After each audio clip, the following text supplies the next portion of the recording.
Yankee and the Brit's the place to be. Radio living is the life for me. Airwaves spreading out so far and wide. Keep your FM, just give me that internet side. Online is where I'd rather stay. I've got a lot of music to play. I just adore a Yankee view. Darling, I love you, but give me a show to do. The Chat. The Brats. On air. That's fair. You are my wife. Goodbye, British life. The Yankee and the Brit on air. Well, hello there, Mr. Michigan. Well, hello to you. Hello. How are you doing? I'm doing good. Would you like to introduce yourself on the Yankee and the Brit show? Sure. Chris Lynn. Well, we have been playing loads of your tunes recently, which they are awesome. Thank you so much for joining us tonight. So tell us, when did you get started? Probably about 2001 is when I got started. Was that writing songs or with the guitar? No, I've been writing songs since I was a kid, you know, but I got my first guitar in 2001. I know that don't seem like very long ago, but I just started playing then and adding, you know, doing what I wanted to do for a long time. So I raised my kids, got them out of the house, and I said, now I got time for me, so that's when I took up the trade.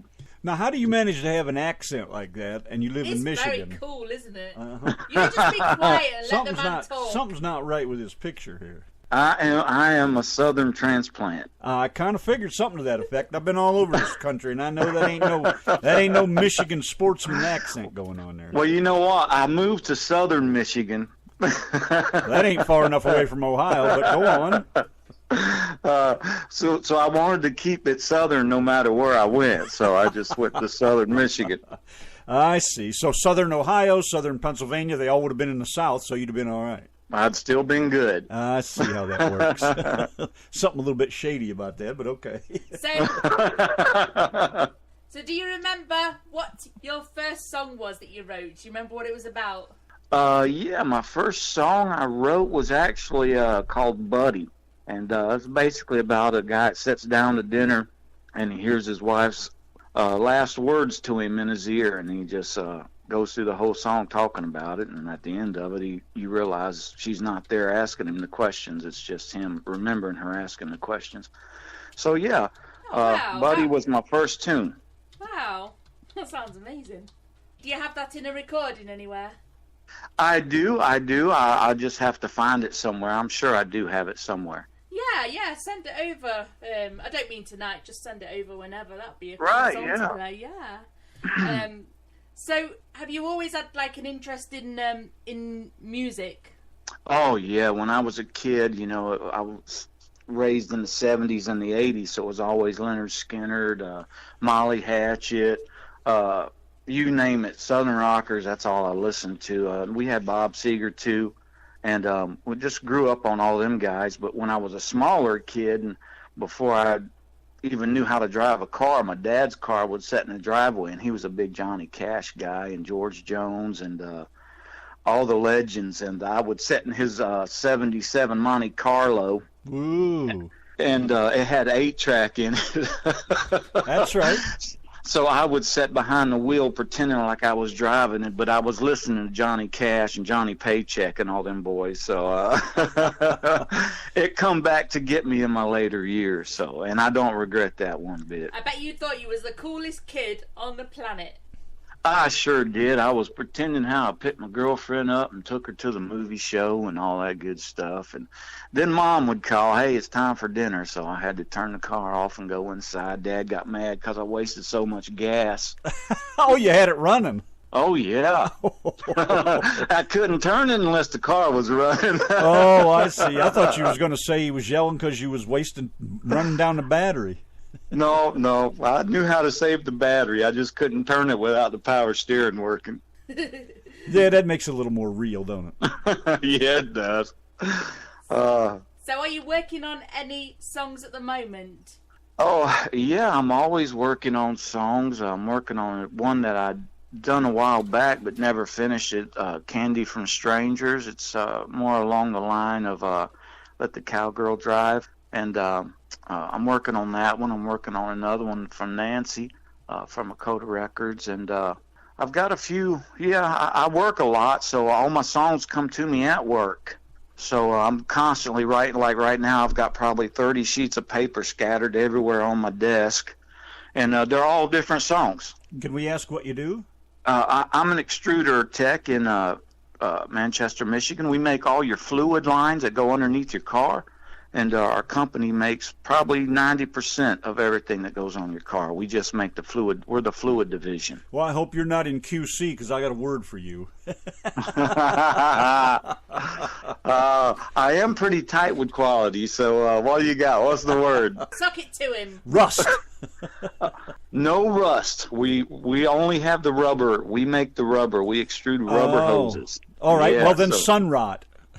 There you go. Yeah, yeah. This is Texas. Everything. This sun will eat everything up down here. I don't care what. There it you is. go. That's right. It sure will. I bet it does. I'm from Ohio originally, so now rust was the first thing that came to mind. But down here, it's all about that sunshine. Well, you know what? I was born in Ohio. I was born in Cincinnati, Ohio, but we left there when I was 5. And I don't know if you know who Gary Stewart is, but I think we followed him to Florida because we ended up moving a few houses down from him. And he was pretty big in the 70s and 80s. And hell, he was doing stuff in the 90s also. So we grew up listening to him. And he was from Kentucky. My mom was from Kentucky. And, yeah, I was born in Ohio. We went to Florida. I lived in Florida all my life. And then in 2001, I moved up here to start a barbecue restaurant. And that fell flat in about 6 months when we realized we didn't know what the hell we were doing. So that'll do it.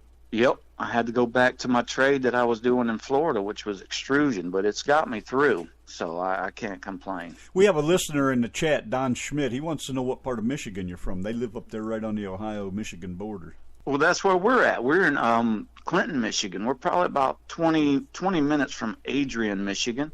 Oh, I'm actually enjoy Michigan. I used to have relatives lived up there when I was young. They're all passed away now. But, yeah, we used to go to, where were they at? Pontiac and someplace close to the Ford Museum over there. I can't remember what town it was, but I've always been around Michigan. You know, living in Ohio, Michigan was like right next door. Right, yep.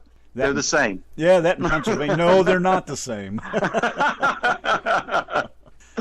You know what? When I moved here, so much of it reminded me of Florida, and I think that's why I liked it, because you got to hunt for them country roads in Florida, you know, because there's so much development down there. Yeah, I know, it's sad. Up here in Michigan, they keep it. They keep your history. They don't throw it away. Yeah, you can look at the roads and you can tell. I've got to be the worst roads in America. You know, I went to Virginia one year. I said, holy hell, now I know where the government sent their money for the roads. Yeah, and it wasn't Michigan, was it? No. Virginia has some of the nicest roads, and I just couldn't. I told everybody when I come back, you wouldn't believe the roads in Virginia. You know, even the back roads are nice down there. I used to go to Winchester quite a bit, and I took all the 2-lane roads down through the mountains out of West Virginia and all that, and they were always smooth Weren't roads. they nice? Yeah. Even their dirt roads seemed better than our concrete and our paved roads. So. I think anything south of Ohio was nice, in my opinion. Dan Connolly in the chat room says he is 42 miles south of Toledo. He's 42 miles south of Toledo, Findlay. and we are... Finlay, is it? Finlay. Oh, we know where that's at. Yeah, we know where that's at. Yeah. So you've got all these listeners, and they live right next door. Yep. You know where to go for a cup of sugar. There you go. We're 20 minutes from Toledo. Wow. Kind of ironic in a way. You live that close to everybody, and you got to go on the internet where we're in Texas in order to meet your neighbors. Yeah, exactly. You have to talk to a woman from England. When I first signed on to Dakota, there was this kid, Colin, and I said, "Wow, man, that guy's really good. He does a lot of tribute songs and appearances, and he does a lot of Elvis and Colin Dexter." And I always forget his name, even though I watch him all the time. That's a sign of old age, I think. But I'm just going to avoid that topic right now. Yeah. So, but anyway, then come to find out, he's only 20 minutes away from me. We have one of Colin Dexter's songs here. I've gone to Memphis. Oh, you can't go wrong with that guy, man. Ain't he just something special? I swear. for his age to be doing as many old guys as he does, I mean, and he does them well. So, Oi, watch the old guy comment. Well, you know, Don Schmidt in the chat room has a nice big, I think it's a boat. What does he have? A boat on a lake? Anyway, he has a nice place where you could all get together with your guitars, take Dan Connolly as well in the chat room, and have a really good night. oh, I hear that. I see he wants to go fishing on Lake Erie on the boat. I got a real bad boat story for you, so I try to stay off of them. Oh, a bad boat story. I went out with my boss and a couple of reps that were selling us some pallet wood in Florida for our other extrusion shop. And we get out about 7-8 miles. You can't see shore. It's nothing. It's just a coastline, and you can't see nothing. So I said, I'm ready to go back because I was terrified already. Had my life preserver on. Everybody was laughing at me. And I said, I'm ready to go back. And the big boss said, no, I know what I'm doing. About 20 minutes later, we were lost, and there was a storm coming in. The Coast Guard had to come get us. Oh, no, not that. Yeah, it got that bad. The storm, the waves were as high as a boat, and I said, I'll never do it again. And I never have. So I fished from the shoreline. Well, you can't get too lost on Lake Erie. It's only 60 miles wide. Now, here's... Oh, if I can't see the other side, I immediately go into panic mode. I don't blame you. I'd be the If same. I can't I'm the see same in somewhere- the bath. If I can't see where I'm going to swim to if something happens, I'm just no good to you. So if I put my speedboat in the swimming pool, you'll be all right then. Oh, yeah, I can do that, yeah. Nisi said That'd she be was easy. born in Cincinnati, too. Yep, I just saw that. I see that. Oh, Ain't you that got crazy? in the chat. Good. I'm glad you got in there.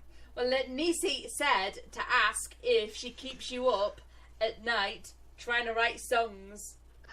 Well, I'm at work all the time at night. Well, I just went back to first shift, so I'm on first shift now. But no, she didn't keep me up. I mean, heck, she was my sounding board at 2:00 in the morning. I always wondered how her and Donna, all of them, if they ever slept or not, because they're always up. It seems like. I don't think she does. Oh, let me interrupt just for a second. Must be Dan is here. How are you, Dan? Yes, Danny Deitch is in the chat. Dan Hey. is on the other side of the pond, so now you're spilling all your stories to a great guy over there across the pond. He's over in England from where Donna's from. All right. So you're reaching around the globe little by little. Ain't that great? And I so much appreciate you guys playing my music on here. I really do. Hey, we love You're it. It's good welcome. stuff. What, do you have your own band, or do you play out places? What's the story with the musical venue? I play anywhere they ask me to play. I open up for a buddy of mine and his band. No, I don't have my own band. All the instruments on my recordings are me. I just put them all together and play what I can and try and make a mix out of it. So, no, I don't have my own band. That's usually me going out, doing my thing for people. And if I get invited to open up for somebody, I go open up for people. So that's usually how it works. Where does the great sound come from on these songs we're playing? They come from me. Everything on there is me. It's just stuff I put together. I got a cousin in Florida that helps me sometimes when I go down there, but totally different sound. You wouldn't know it was me if I got together with him and made some tracks, because he just makes my music 100% better. So, and he puts a southern twang into it, because right now, in my mind, I'm missing that, and I just do the best I can with what I've got here in my little studio. Well, how'd you end up in Michigan? Because of your job, I'm going to guess. Well, I quit my job after 18 years to come up here and open a barbecue restaurant. And we ended up opening up beside a Chinese restaurant, and that wasn't good. All right, let's dig a little deeper. What made you want to open a barbecue place in Michigan? Because I had been doing it with a buddy of mine that lived up here. We did fairs, and okay. we did the circuits up here, and made a killing. Made a lot of money up here just serving out of a trailer at all the festivals. And somebody said, hey, man, y'all need to get a restaurant. So our dumb selves listened to it, and we about lost everything, to be honest with you. So we were lucky to escape by the skin of our teeth. I guess you should have went back to the trailer. Yeah, we should have. But you know what? We had to sell that to get the building. So. Oh. Boy, talk about a catch-22. Wow. I thought I got myself in some positions before. Yeah, we weren't made of money. We were just trying to make money. I hear you. Well, you kind of make me think of Bert from Mary Poppins with his one-man band. You know, when you say you do all the parts of your song. Right. Well, let me ask you about this song, Please Help Stop Suicide. Is that, I take it that's something personal?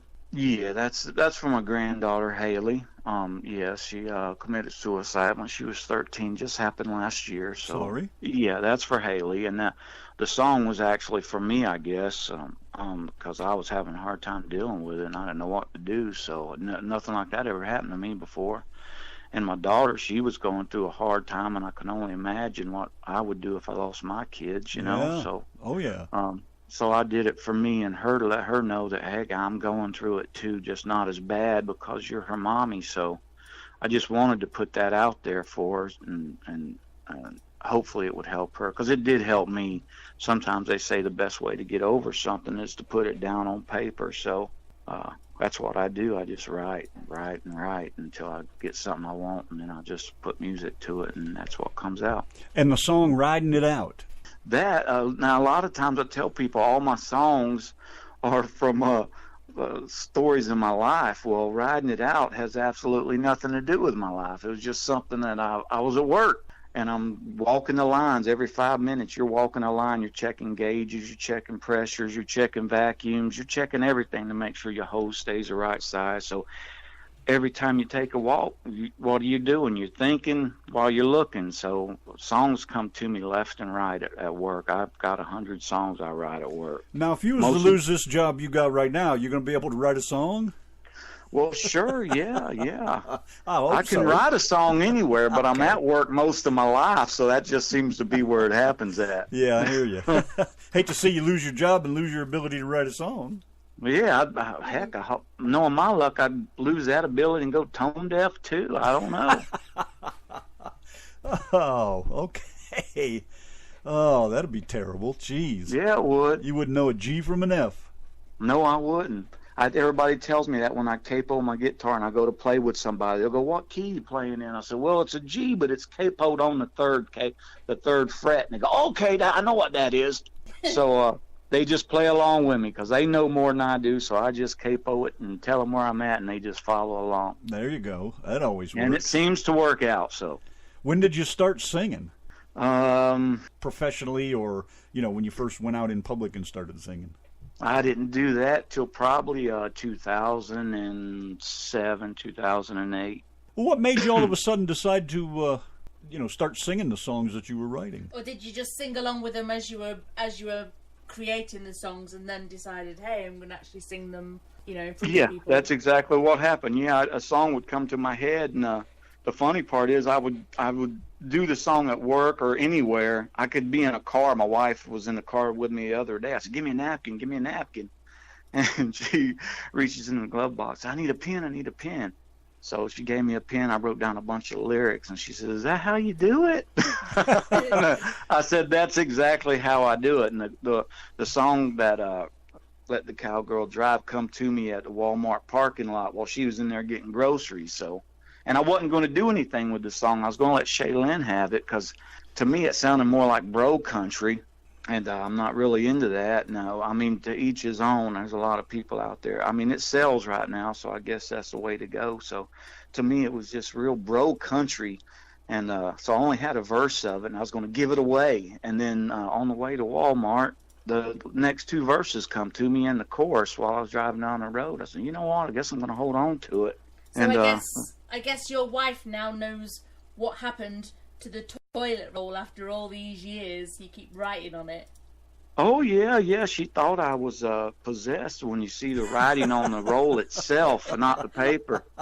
She wants to know how I got the writing inside the roll. I'm desperate, honey. I got all that time sitting in there. What do you think I'm doing? But I tell you, a funny thing is when you are doing your songs and you're playing them in your head, but when you get home and you try to play them on your instruments and you're going, whoa, that does not sound right at all. And then, boom, you've got to start all over with the same lyrics but with a different. So that's how it works out for me. I mean, I'm not very well rehearsed in musical instruments. I just do what I can. So in my mind, I know how I want it to sound.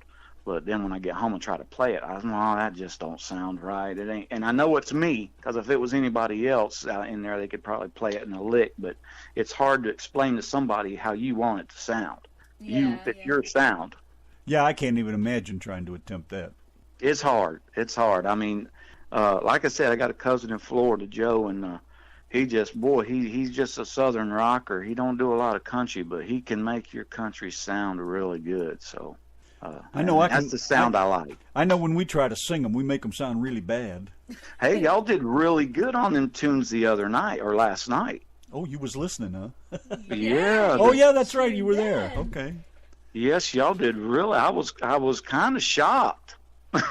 So was I. Believe me. I had no clue it would come out that nice. It was just, when I was trucking, that's the first time I'd heard that song, Past the Point of Rescue, and I just went head over heels over it. And I just sang that thing every night I driving. They had this thing in the truck stops where you got these free tapes, these Shell Rotella tapes. When you bought 5 gallons of oil, you got the tapes with them, the cassettes. Right. And I bought that thing. I must have played that till you could probably see through the tape. And I just, I never forgot that song. And I just wanted to try it, And it's like, Donna pretty much convinced me that it sounded good enough to let somebody else listen to it. I said, okay, whatever, And then she came over here and we did the Love Shack one together. That was the first thing we'd ever sang together in person, when she came over here. We used to have to record it. Randy used to record his half and then send it to me in England, and then I'd do my half and send it him back, and then he'd put it all together. And that's how we used to do it. And then I got to Texas and was like, let's do the Love Shack, and we had a right good night. We spent half the night laughing and joking and being idiots. If you really. Oh man, y'all did a great job on that. Does anybody ever tell you, hey, is that really you? Because you don't sound like that on the radio. No. Do people say that to you? Because they say that to me all the time. I had a guy at work tell me, did you pay somebody to come in there and sing that for you? Because I did the dude about Colin Dexter. And he goes, that can't be you. And several people say that to me all the time. That can't be you singing on there. I say, yeah, that's me. Yeah, you don't sound like you talk. I have. A lot of people, you can tell with the voice that it's them, and sometimes you've got no clue. They do it to me all the time. I've said it to a number of artists that come on the show, I've said, first thing I got to ask you, is that you singing that song? Because you don't sound anything like that. Yeah, it's pretty cool, some of the difference between, what people sound like when they're talking and what they sound like when they're singing. Just like with the British, they sing like they're Americans, but when they talk, I don't sing like an American. Do you want to take You that can't back? even sing, so stay over there and be quiet. I do not sing like one of you guys. You guys are all weird, I don't know. You sounded like an American. I do not. Put the phone down. You sure did. You sure did. I mean, the boob song, no. I could tell the Brit that was there the whole time, but the Love Shack, y'all sounded, that sounded American. That did, and I'm sure it wasn't even supposed to sound American, but it did. So. Well, let me tell you about one song years ago, and I tried my hardest to do it in an American accent. And I played it, and I was like, oh, this sucks. I'm going back to my normal accent. Let's be thankful nobody heard that. And then I went and sung the same song in my Derby accent, in my British accent, and my cousin said to me, the first thing she said was, you sound great as an American. What? Singing in my own language here. Oh. I know. Why is it? Why is that? Is it because of the music or what? I mean, I have a friend that's British, and but she doesn't sing. Her husband does. He's a front man for a band here, and I just like hearing her talk. My wife says, you're infatuated with the British, aren't you? Because I like British shows. I like Striker. I like MI5. I just like the British shows. And my family, our ancestry is from British or Europe, and Scottish British, and I tell her, I said, well, maybe, I don't know, maybe that's where I'm supposed to be at. And she goes, well, that ain't happening, bud, because I ain't flying over there. So being on a plane's like being on a boat in the middle of the water, huh? Yes. But the accent's always, I told you the story, we was yard selling up north here, and the British woman, they were selling a bunch of stuff, and she goes, I have more stuff in my ass. Would you like to come in my ass? Yeah, I remember. And I said, oh, my God, did my wife just hear that? And I look around, and her eyes are bigger than quarters. So she heard it, right? And I'm thinking, what the hell did she just say to me? And then she realized it. She busted out laughing.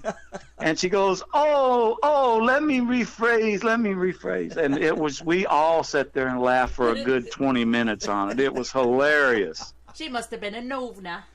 Well, you know what? They were heading back to England. They were moving over there. Her husband just retired from the police force, so they were moving over there permanently. Bloody hell.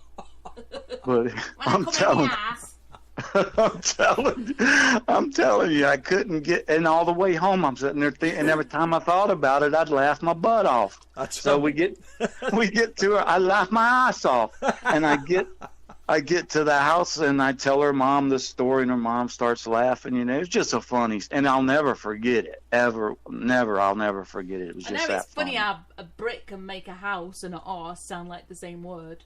I know. I couldn't, and I was thinking to myself, well, it couldn't be that because I'm in her house, but it was in her garage part. So I'm thinking this woman's tripping out. Garage. You Americans sound so funny when you say British words. Garage. Yeah, gosh, golly. That's the funniest damn thing I've heard in a while. I'm telling you. My wife tells me not to tell that story. She says, you shouldn't tell that story to people because that sounds vulgar. I said, but it is funny as hell. Well, you're in the right place to tell them kind of stories. Yeah. We love a good story. So, Mr. Chris Lynn, when you are rich and famous, what advice have you got for your future self? Oh, man, just stick with it. Don't let anybody tell you can't do it. Is that your intentions to be famous, or are you happy to... I'm happy. Be honest with you, I'm happy where I'm at. You know what my whole purpose of this was for? Because I have 10 grandkids, and Haley's still with us. I mean, you know, she's in heaven now, but I still believe she looks down on us. But I want to leave something behind for them. It might not be riches, it might not be homes, but you know what? They're going to know who I was at one time in their life, whether they want to or not, because I'm going to be somewhere on a digital recording that they can just push a button and say, that's my grandpa. There you go. And now they can listen on the Yankee and the Brit show to your terrible story about asses. Don't start me again. Yeah, that's one you don't want to explain to your grandkids. I just said 3 questions and I forgot all of them in the middle of laughing. 3? I can't believe you thought of 3. So do you go and play out in bars and things? Yeah, I go play bars mostly. Anywhere they're having something for people to play, I go and play. Tractor shows, stuff like that. I get out and do. Yeah. That was one of the questions. Do you have an EP out or CD, anything like that? All my music is on iTunes, Reverb Nation. You can hear it on Spotify, Pandora. I'm out there. You just got to find me. Just look me up. I'm out there. You got a Facebook page? I have a Facebook page, Chris Lynn, and it's on Facebook. My other one is under my real name, Chris Fullwood. But most of my music is on the Chris Lynn channel. So. Now, why do we have Chris Lynn and then you have your full name, Chris Fullwood? I do that just for stage presence, you know, when you come out there. Everybody, I want you to introduce Chris Fullwood. You know, don't say that. Let's just stick with Chris. Ladies and gentlemen, let me introduce you to Chris Lynn. There you go. So I use my first and my middle name instead of my first and my last. Ah, okay. Yeah, so. Makes perfect sense to me. Okay, all right. Well, I got a few questions I'd like to ask you before we let you go. And you haven't asked him what he drives yet. Yeah, that's right. He's up north. You're up north. What do you drive? I drive an Accord coupe. Come on. Yeah. Oh, all right. My wife drives a Toyota Highlander. You live in Michigan. You don't. You don't buy Fords or Chevys or. You know what? I had a Chrysler. Let me tell you the story. I had a Chrysler. Brand spanking new. Year before last, I hit a deer with it. Okay, I take it and get it fixed. This was November the 1st of last year, the year before. So I get it fixed, bring it home. She was my baby. I loved it. It was the best car I ever owned. So I'm going to work the next year. I'm going back to work. The day after the day I hit it the year before, I hit another deer. No. Totaled it this time. Wow. Yeah, so I said if I'm going to total something, it might as well be something I don't like driving. So Okay, now I can kind of understand that kind of thing. there you go. Yeah, There's gas no logic mileage. in that. I mean, if you're gonna hit something, aren't you gonna do it in style? Well, I don't know, and I gotta rephrase that because I didn't hit anything. That damn deer hit me. Oh, there you go. I guess Both of them hit me. I guess you might say you were passing the buck. Yes, I was passing the buck, and he jumped right out in front of me. So the deer had poor taste in vehicles. I don't know. Now I got whistles, bells, and horns all over my car because they say up here they chase them away. You know, I've never heard of a deer horn until I moved up here. My wife gave it to me. I started blowing through it. I said, "Is this from a music room?" No, dear, it goes on your car. It's a deer horn. You should blow it in the background through your songs and see if you get any deer listening to your songs. Then I don't know, but I don't think they work. I think it draws them to the car because now when I'm going to work, there's like 50 of them on the side of the road just waiting. You can just imagine they're sitting there behind the bush going, "Wait for it, wait for it." Here comes Chris again. First, Yeah, we know exactly tell what by time the he whistle. comes through here every morning. That's a very distinctive whistle on that car. That's him. We got him this time. Oh my God. Oh wow, you clearly are wonderful, man. And now we're going to subject you to Randy's 10 boring questions. All right, hit me with them. All right, what's your favorite word? Oh man, I don't think I can say that on here. You can on this station if you want. Oh, If you're no, worried I about the better not. grandkids hearing it, that's another story. I'll just say soda. All right. I'm going to go right around that question. Excuse me. What's your least favorite word? My least favorite word is can't. What turns you on? Well, that's going to be my wife. Good answer, good answer. Yeah, I'm telling you. Talk about saving your soul. What turns you Yeah. off? What turns me off? Yeah. What turns me off? This is where you don't say your wife. Yeah, I know. Mm-hmm. That's my second wife, so I've learned that a long time ago.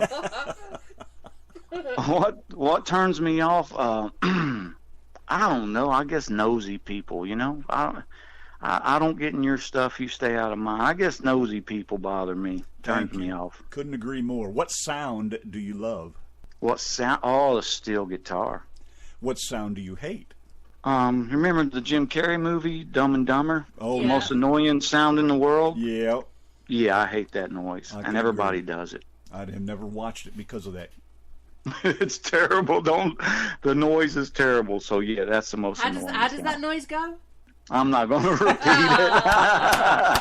That was supposed close. to fall for that. That was Hey, close. He that's a hesitated. nice try, though. He hesitated. That was pretty close.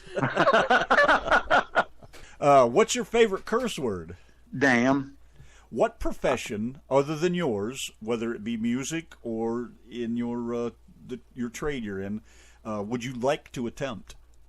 Wow, that is a good one because I've always liked driving and traveling, so I'd like to drive on the road. I really think I would like that. Don't say a truck driver.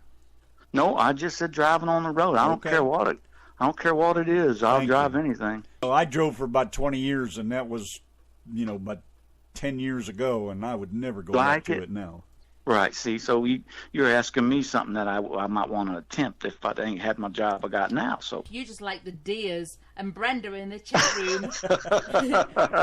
Brenda in the chat room says that those deer whistles do work. She says that she had some on one of her cars and it freezes the deer in the road. Yeah, in the road where you hit In it. the road. in the road, yes. you're But gonna what hit it's it anyway. doing, it does freeze them in the road. But what at first it does, it draws them to the road. So you're going to hit the bloody thing anyway. Oh. What profession would you not like to do? I don't think I'd want to be president of the United States. Oh, God, no. I could relate to that. From what I see, that's just a terrible job to have now. I think it would have been a terrible job to have at any time when the whole country Right. depends on Yeah. everything you say, Yeah, that's just too big of a job for anybody, I think. And number 10, if heaven exists, what would you like to hear God say when you get to the pearly gates? Well done, my faithful servant. Come on in. There you go. Nisi says, Chris, are you Aries? No, I am a Capricorn. There you go. Here, kitty, kitty, kitty for the deer. Good old Dan.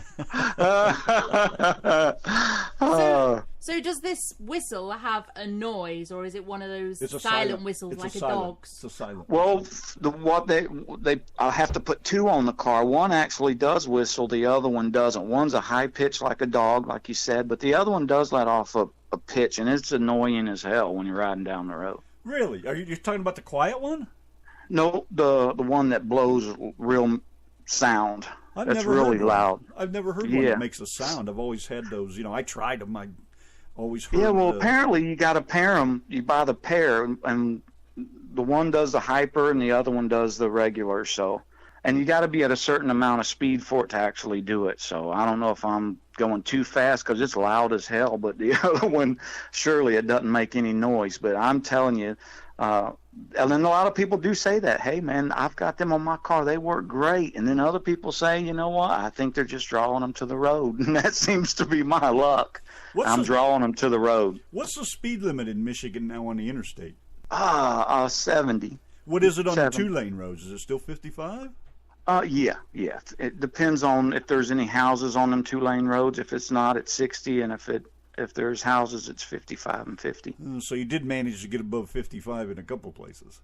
Oh, yeah. Oh, yeah. I couldn't stand 55. When Ohio went to 55, it drove me nuts. I couldn't wait to get out of that place.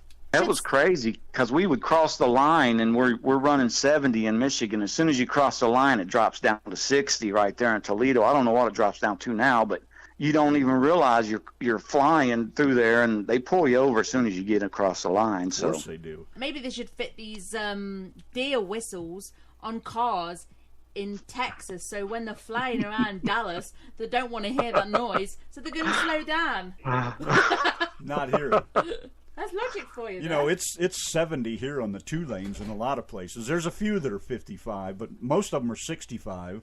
And then you have a lot of them that are 70, and it's just it took. Well, it keeps changing. So unless you travel a lot, you don't know what they are anywhere because they change them so much now. It You're seems supposed like to be reading the signs while you're driving, not talking on a cell phone.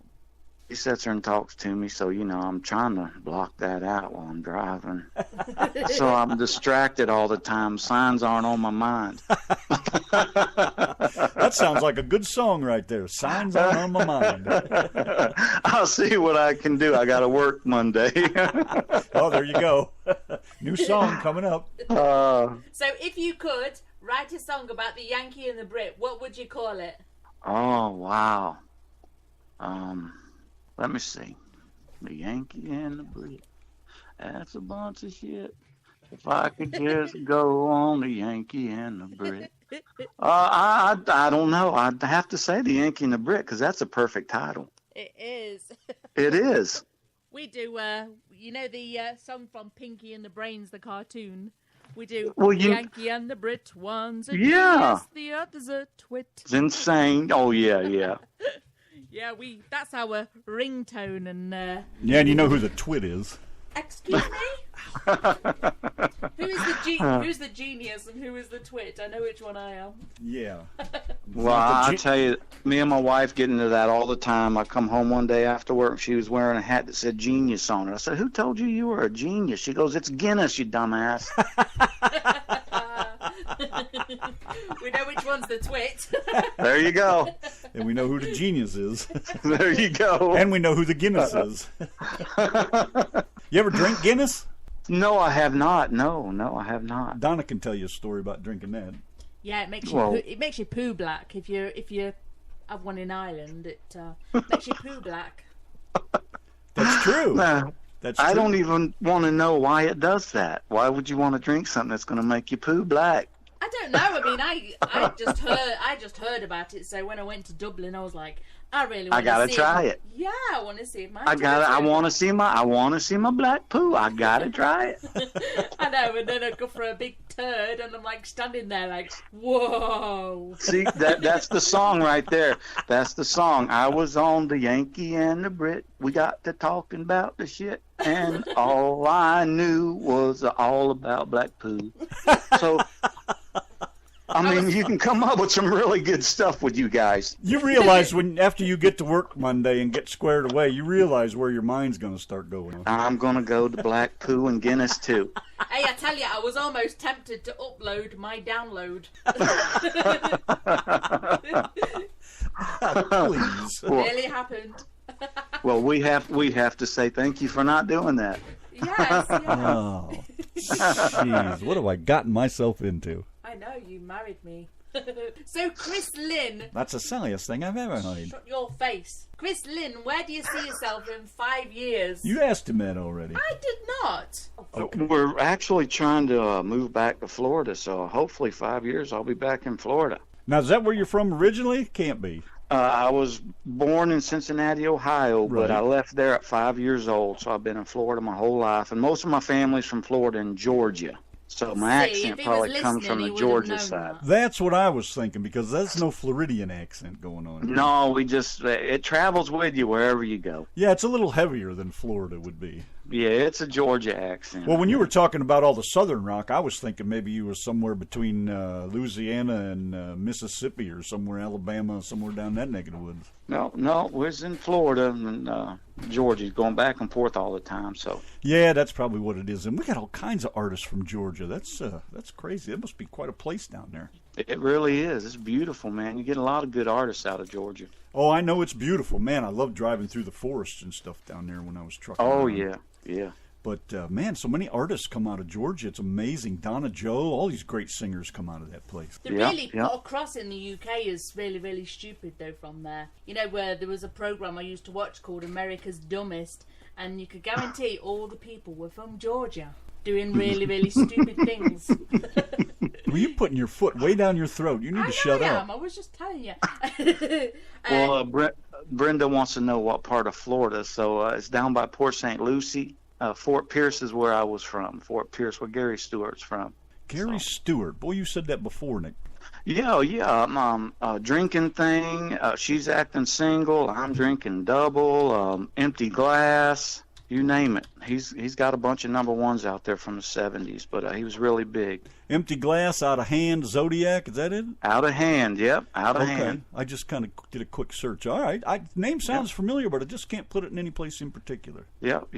He was more honky tonk. He was the king of honky tonk. Well, all right. Well, I think we can call it a night and let you go back to whatever it is you're doing. Yes. Okay. Yes, and thank you so much for coming on. You're clearly a wonderful, wonderful man. Yeah, what a great Good guy. luck for the future, and keep us up to date. Love the with what sense you're of up humor, to. too. That makes a big difference in my world. If somebody's got a good sense of humor and they can take a little slapping around, take it back as well as they can give it, that's just all the better for me. Hey, ain't that what makes life? Well, I'm one of those guys, when I was trucking, I'd go in a restaurant, first thing I'd do is start picking at a waitress or something, and if she'd respond and give me the same shit back, that was the waitress I would always ask for when I went back to that place again. Yep. Because that's your kind of people. That's exactly it, and any drivers that wanted to sit around and shoot the shit, if they were going to give me some shit and laugh and joke and carry on, and they didn't care they didn't care what kind of truck I drove or anything like that. Those were my kind of people, exactly. That's I know our right where kind you're of coming people. from. That's right. Yep. That's how it right. goes. He just loves to be abused. I mean, I give him loads of abuse. I and do. He's I got like, in oh, give me more. Got in a fight with some fat pig in the middle of the road today, as a matter of fact. Well, some fat pig. Yeah. Some woman came That's what I over and called went her to after she hit pulled him. out in front of me. I thought they had pig horns or something out there. I No, don't know. some woman came right up to his window and tried to hit him. Would you believe? Oh, Yeah, she took a swing at me. why? She pulled out in front of me, and I went to go around her because I couldn't stop fast enough, and she tried to push us off the road. Yeah. That was enough to piss me off. Yeah, she pushed us right into the other lane where there was oncoming traffic, and then she sped up, so we had nowhere to go. Then she followed us around town with her phone, and my husband's an ex-cop, and I started laughing at her. That really pissed her off. We had to go to AutoZone, and she stopped outside AutoZone, and she says, "You are on Facebook Live." As soon as she told me I was on Facebook Live, I walked right away from her. I go, I ain't putting that... Screw Facebook. They're just asking for trouble with that stupid shit. That's hilarious, man. Oh, my God. I don't take that shit, though. I'm pretty serious about my driving. When you do something stupid, I'm going to call you out on it. Might be risking And you know my what? ass, but still, I'll do it. It seems the older you get, at least for me, I used to be more patient about that stuff. I just go on around them and let, bygones be. But nowadays, I get really upset. My wife gets on to me all the time. I got a song called Anger Issues. And I'm telling you, I must have them because I can't handle the way people drive. You got to send me that. You must have been following me down the road then or something. My son come up from Florida a few months ago. He said, man, there can't nobody drive up here because they're all pulling out on you. Yeah, come on down here. Texas ain't no better. All the Yankees are moving down here and bringing all their bad habits with them. Go home, Yankees. Damn it, I come down here to get away from them. All right, we'll cut you loose. I think we've... Yeah, we have some music to play. What tune are we playing? We're going to kick it off with, let's see, what do we got here? Please Help Stop Suicide, and then Riding It Out. Thanks, guys. Awesome. Hey, we're more than happy to have you. Call us anytime. Come in the chat. Give us some shit. We're all about it. Well, my wife wants to go to Texas. You might see us. Bring her down, man. We're in North Texas. We ain't down there in the south where it's 200 degrees. We're up here in the north where it's only 100 degrees. All righty. I'll let her know that. All right, y'all take care of yourselves. We'll see you sometime soon. Thanks. God bless. You bet. Bye. Bye-bye. Howdy, y'all. This is Steve Hickstick Hickman. Tune in to Yanki and the Brit for the hottest in independent country music.